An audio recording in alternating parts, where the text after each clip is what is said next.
Hello students, good morning. Welcome to your new lecture of fluid mechanics and hydraulics. In the previous lecture, we have discussed about the some topics about fluid properties. Okay, तो fluid properties हमने देखा था क्या होता है क्या नहीं होता है, उसके रिगार्डिंग थोड़े एग्जांपल भी देखे गए. ओके, तो आज जो है वो हम फ्लूइड प्रॉपर्टीज़ में कुछ नए टॉपिक्स देखने वाले हैं, जैसे कि बल्क मॉड्यूलस, उसके बाद vapour pressure, control volume concept. ये सारी चीज़ें जो है वो हम आज देखने वाले हैं. ओके, तो आइए स्टूडेंट स्टार्ट करते हैं आज का सेशन. तो आज जो सबसे फर्स्ट टॉपिक है आपका वो है regarding bulk modulus of elasticity के. यानी कि अब आपने मॉड्यूलस ऑफ इलास्टिसिटी ई तो पढ़ा है, तो उससे regarding bulk modulus of elasticity के है. ओके, तो बल्क मॉड्यूलस ऑफ इलास्टिसिटी क्या है वो हम देखते हैं. It is the ratio of change in pressure to the corresponding volumetric strain. मतलब वॉल्यूमेट्रिक स्ट्रेन के कॉरस्पॉन्डिंग में आपका मतलब चेंज इन प्रेशर कितना हो रहा है with reference to volumetric strain, उस रेशियो को हम बल्क मॉड्यूलस ऑफ इलास्टिसिटी के बुलाते हैं. ओके, तो K is equal to D P, यानी कि चेंज इन प्रेशर. देखो डी जो है वो डिफरेंशियल, यानी कि मतलब जो डिफरेंस होता है उसे डिनोट करने के लिए हम डी लगाते हैं. तो डी पी यानी कि change in pressure to the corresponding volumetric strain. अब वॉल्यूमेट्रिक स्ट्रेन जो है, कोई भी स्ट्रेन जो है वो कैसे फाइंड किया जाता है, टोटल स्ट्रेन और उसके ऊपर यानी कि उसका जो होता है, जो वॉल्यूम में चेंज होता है वो, यानी कि डी वी अपॉन वी करके हमें वॉल्यूमेट्रिक स्ट्रेन जो है वो मिल सकता है. तो वॉल्यूमेट्रिक स्ट्रेन जो है वो डी वी अपॉन वी से डिनोट किया जाता है. Okay, change in volume upon original volume यानी कि volumetric strain, and change in pressure is equal to dp. तो dp upon dv by v is called bulk modulus of elasticity k. okay, and bulk modulus of elasticity जो है k, उसे हम minus से दिखाते हैं. ओके, माइनस जो है उससे डिनोट करते हैं. क्यों? क्योंकि ये जो रेशियो है वो कम होता है, यानी कि ओरिजिनल से कम होता जाता है, इसलिए dp change in pressure, dv change in volume and v is equal to original volume.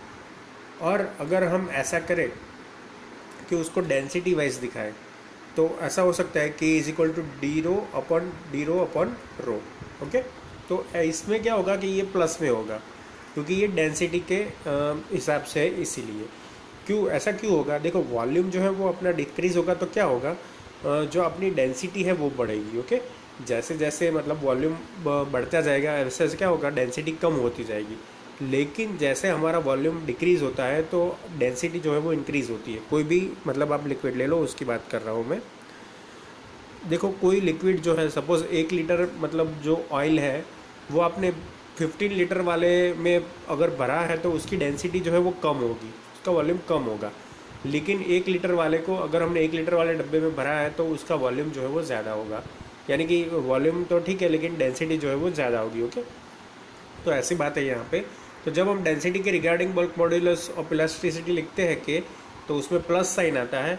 And और अगर हम वॉल्यूम के हिसाब से उसका इक्वेशन लगते हैं, यानी कि ratio between the change in pressure to the corresponding volumetric strain, तो जो रेशियो आता है वो मतलब जो रेशियो होता है वो माइनस में जाता है. ओके, क्योंकि उसकी वॉल्यूम जो है वो डिक्रीज़ होता है इसलिए, और यहाँ पे डेंसिटी इंक्रीज़ होता है इसीलिए. माइनस साइन जो टोटल टर्म है उसमें डिक्रीमेंट बता रहा है, और जो ये यहाँ पे प्लस साइन है वो टोटल टर्म में प्लस बता रहा है. ओके, ये एक चीज़ है. तो यहाँ पे हमें एक उसका एक मॉडल जैसा बना के दिया है.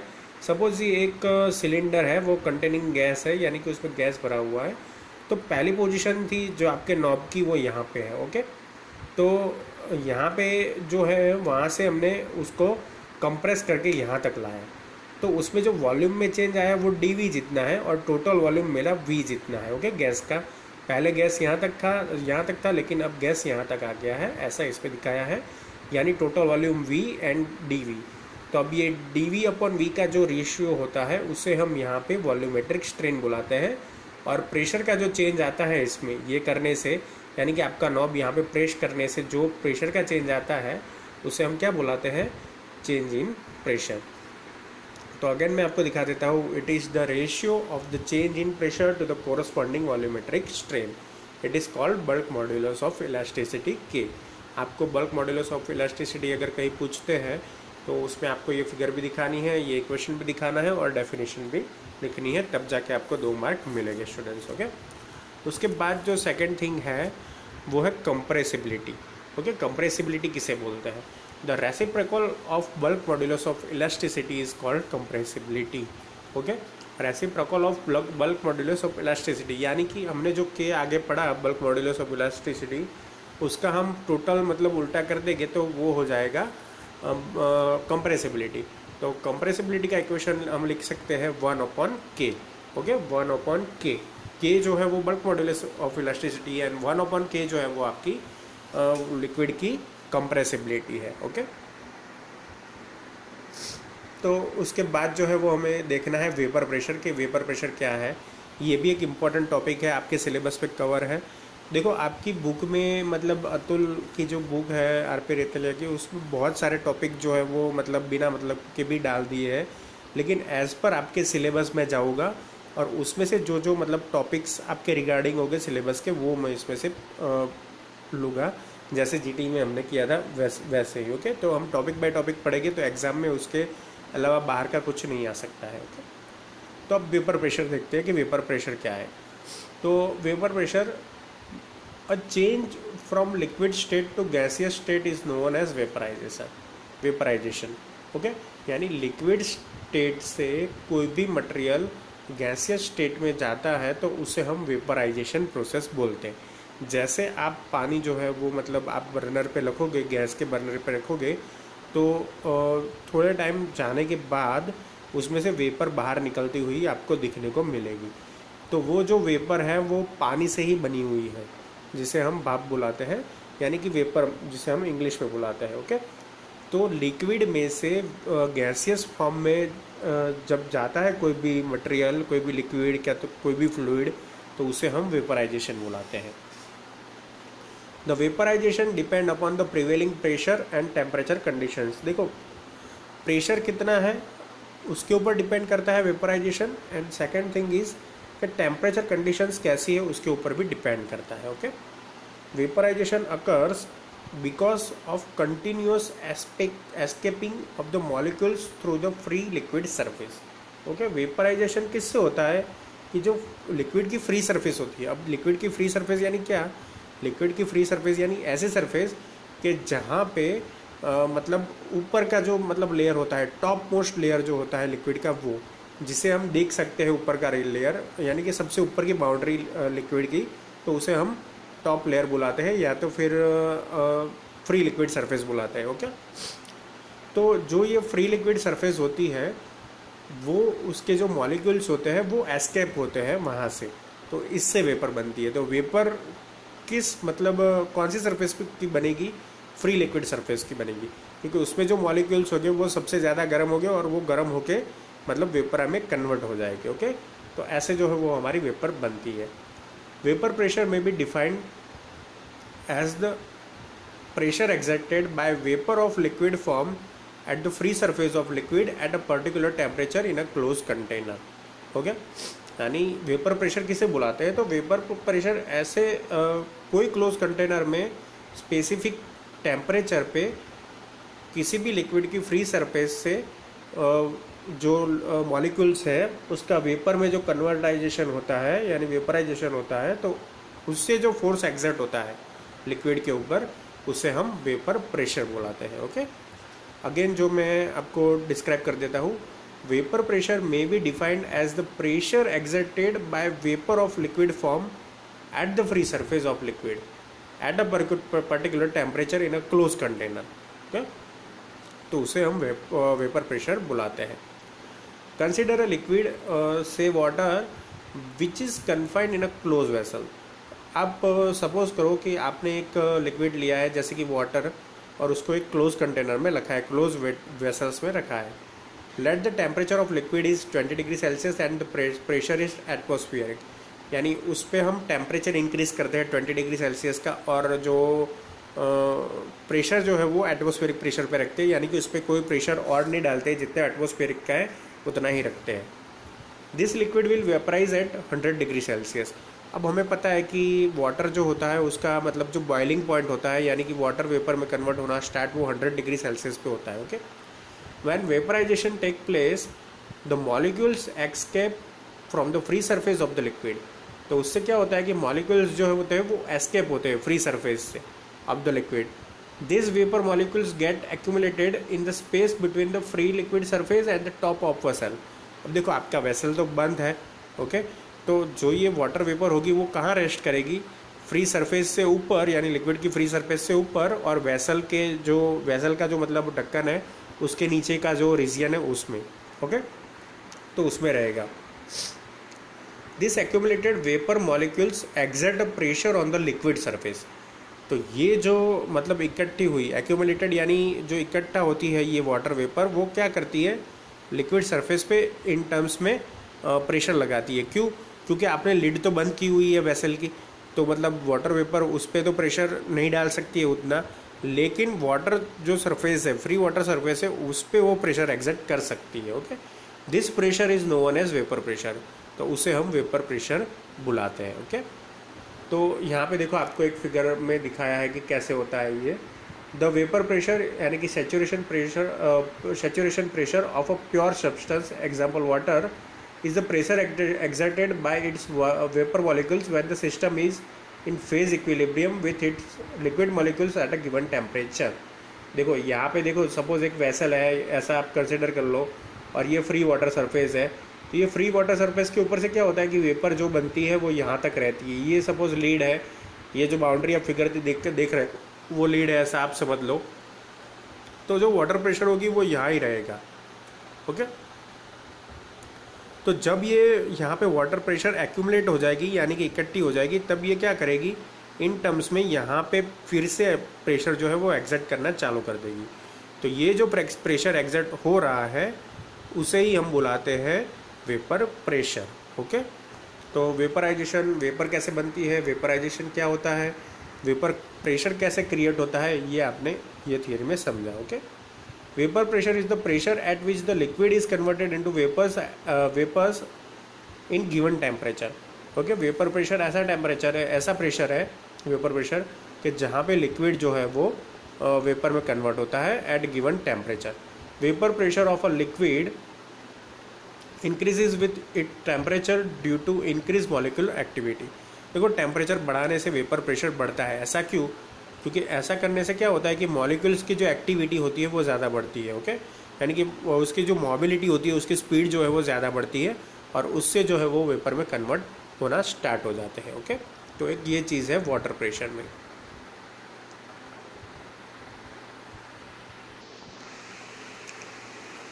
Vapour pressure is also known as saturation pressure corresponding to temperature, okay. Vapour pressure जो होता है उसे हम सैचुरेशन प्रेशर भी बुलाते हैं, कॉरस्पॉन्डिंग टू टेम्परेचर, यानी टेम्परेचर के कॉरस्पॉन्डिंग में हम उसे सैचुरेशन प्रेशर भी बुला सकते हैं।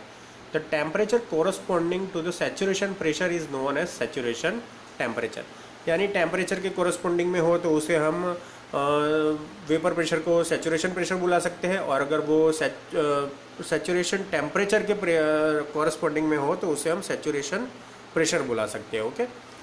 The low vapour pressure of mercury along with its high density makes it suitable for use in barometer and other pressure measuring devices।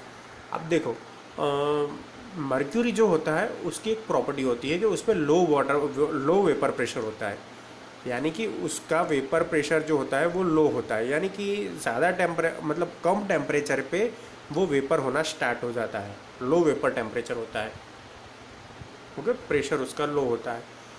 तो इससे क्या होता है कि विथ इट्स हाई डेंसिटी, यानी कि उसकी हाई डेंसिटी तो है ही, वो तो हमें पता ही है। तो हाई डेंसिटी और लो वेपर प्रेशर, ये दोनों प्रॉपर्टी की वजह से हम उसे बैरोमीटर या तो फिर थर्मोमीटर यानी कि दूसरी जो अदर प्रेशर मेजरिंग डिवाइस है उसमें हम मर्क्यूरी यूज़ करते हैं, ओके। बाकी कोई चीज़ हम यूज़ नहीं कर सकते। एक तो उसकी हाई डेंसिटी है और उसके साथ साथ लो वेपर प्रेशर है, ये दोनों कॉम्बिनेशन मिलना स्टूडेंट्स बहुत ही मुश्किल है। देखो अगर आप पानी देखो तो उसका मतलब जो है वो 27-28 जो डिग्री होता है, फिर उसके बाद जो वो धीमे धीमे कन्वर्ट होना चालू होता है, लेकिन उसकी डेंसिटी उतनी हाई नहीं होती है, ओके, जितनी मर्क्यूरी की होती है। तो ये दोनों प्रॉपर्टी की कॉम्बिनेशन की वजह से ही मर्क्यूरी जो है वो अदर मतलब pressure measuring device like thermometers and many more types of device and barometer, ये सभी में हम जो मर्क्यूरी जो है उसका यूज़ करते हैं प्रेशर मेजरिंग डिवाइस के तौर पे। ओके, तो वेपर प्रेशर आपको अब समझ में आ गया होगा कि वेपर किसे बुलाते हैं, वेपराइजेशन कैसे होता है, वेपराइजेशन में कौन सी फ्री लिक्विड सरफेस जो है वो पार्ट लेती है, उसके मॉलिक्यूल्स पार्ट लेते हैं, वेपर प्रेशर एग्जैक्टली क्या होता है। ओके, ये मैंने एक एग्जांपल से भी आपको समझाया फिगर में। ओके, तो इसलिए आपको पता चल गया होगा अब कि वो क्या होता है।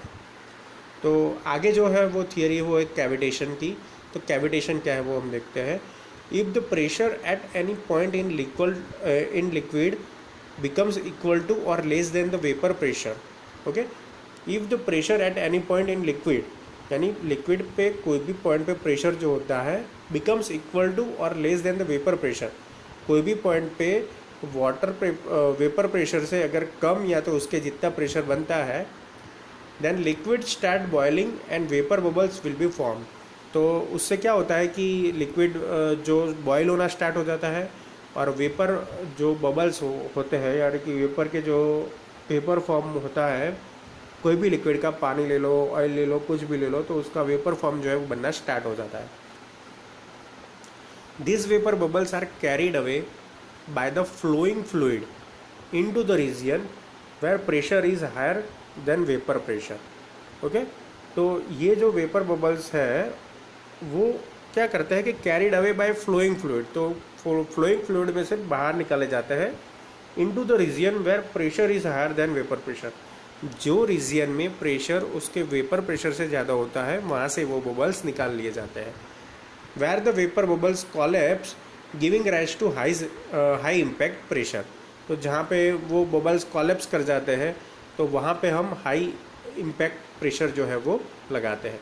The pressure developed by the collapsing bubble is so high that the material from the adjoining boundaries get eroded and cavities are formed on them. This phenomenon is known as cavitation. तो जो ये collapsing bubble होते हैं, यानी कि जो bubble ये produce होते हैं उसका collapsing होता है, तब क्या होता है कि उसका प्रेशर इतना हाई होता है, the material from the adjoining boundaries, यानी कि वो लिक्विड को हमने जिस भी मतलब वेसल में रखा है उसकी बाउंड्री पे मतलब वो इरोड हो जाता है, यानी कि वो चिपक जाते हैं और एक टाइप से कैविटीज़ फॉर्म करते हैं। यानी कैविटीज़ आपने मतलब टीथ के आपके जो अपने टीथ है उसमें आपने देखा होगा, कई बार एडवर्टाइजमेंट में दिखाते हैं। कैविटीज़ क्या करते हैं कि जो हमारे टीथ होते हैं तो उसके ऊपर मतलब एक टाइप का लेयर जैसा बना देते हैं और धीरे धीरे मतलब हमारा जो टीथ है उसे मतलब पूरा खोखला कर देते हैं।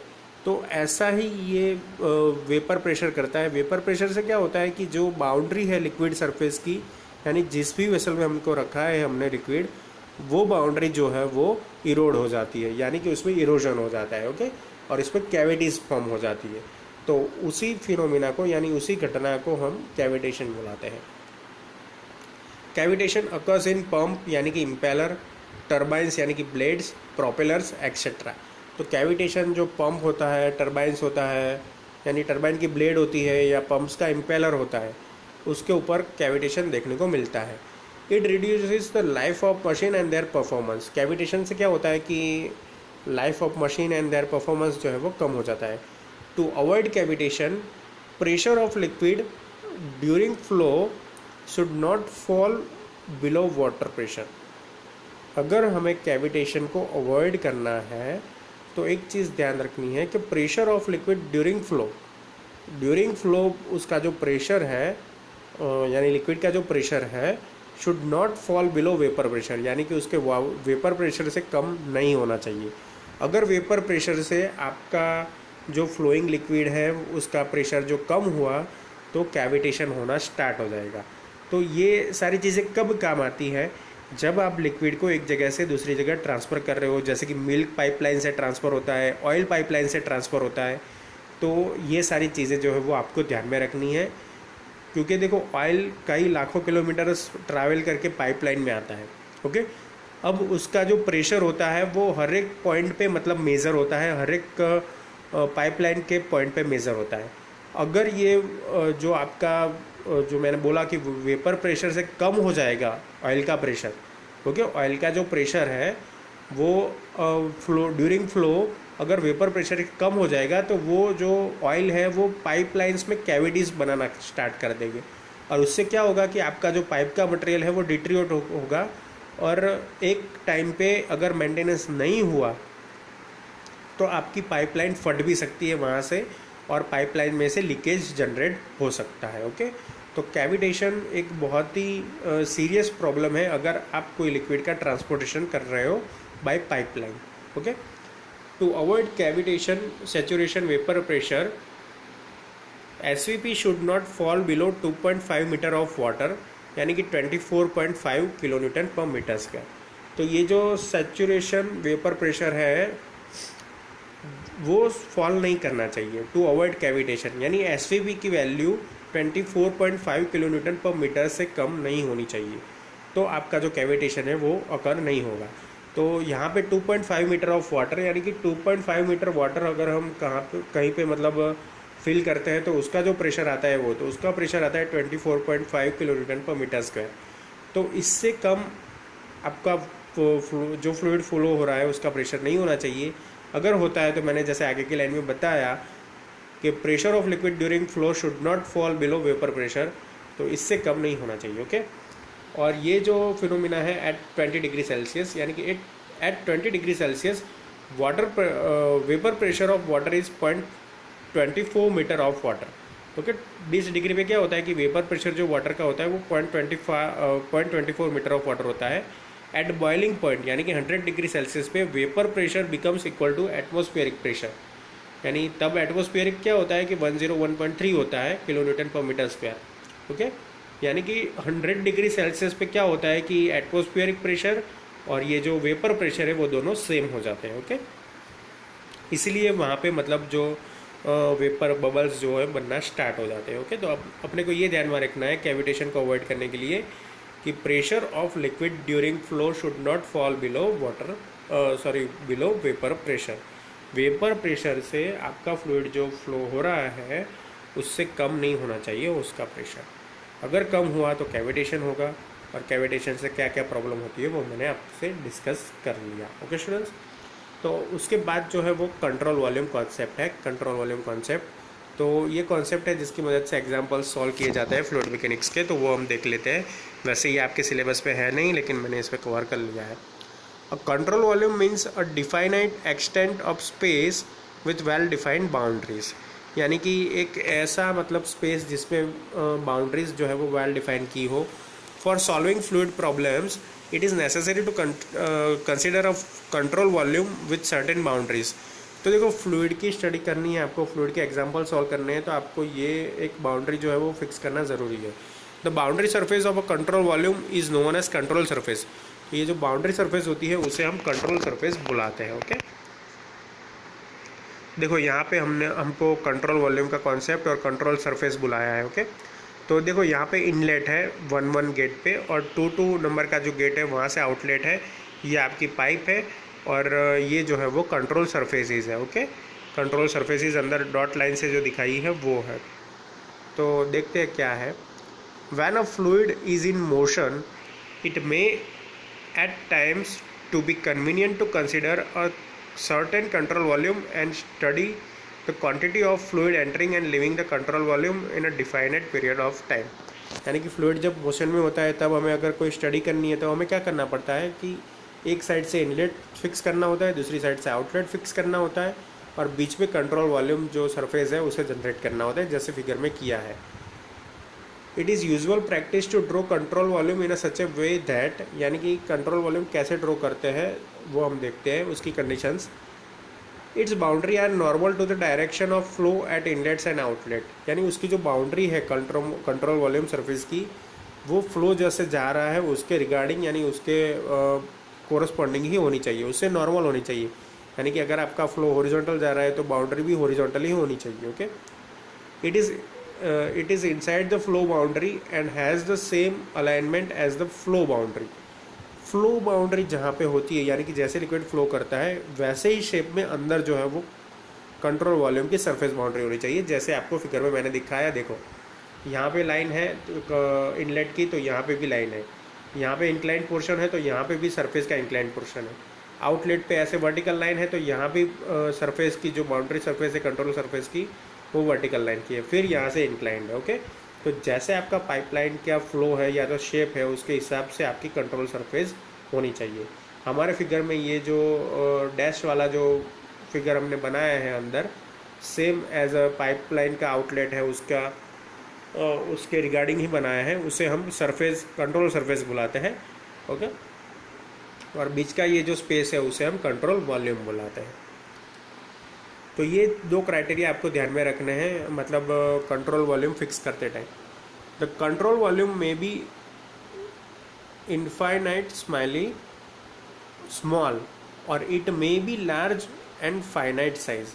मतलब ये स्मॉल भी हो सकते हैं और लार्ज और फाइनाइट साइज मतलब साइज के भी हो सकते हैं control volumes. The quantity of matter and its density and its identity in the control volume may change with time, but the shape and size of control volume is fixed। अब देखो quantity of matter जो है वो change हो सकती है बराबर control volume में, बट उसका shape and size of volume fix रहता है कंट्रोल वॉल्यूम का। Fluid in motion pass through the control surface and evidently the fluid particles that occupy the control volume are in general different from one instant to another. यानी कि control volume में एक जगह से दूसरी जगह जाते हैं तो उसकी फ्लूइड प्रॉपर्टीज जो है वो चेंज हो जाती है फ्लूइड पार्टिकल्स की।